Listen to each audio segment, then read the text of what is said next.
Hey y'all, this is a video for the iCord bind off.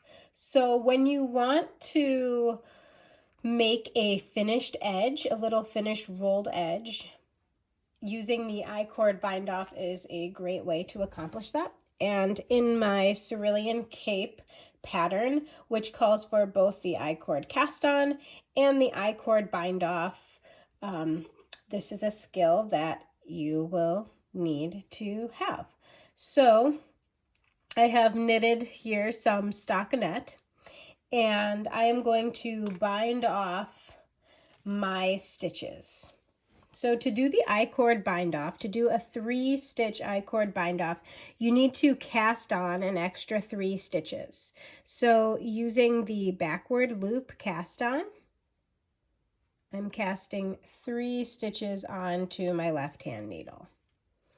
And then the next thing you do is knit the first 2 stitches. Whoops, my yarn's splitting there.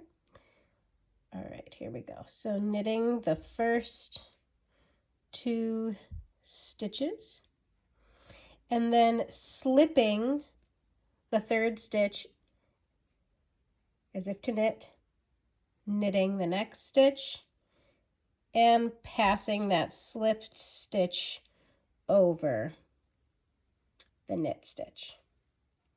So you have 3 stitches over here, and the rest of your stitches are on your left hand needle, excuse me.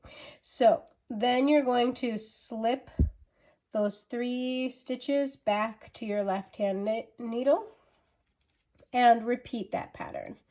So first thing, knit 2,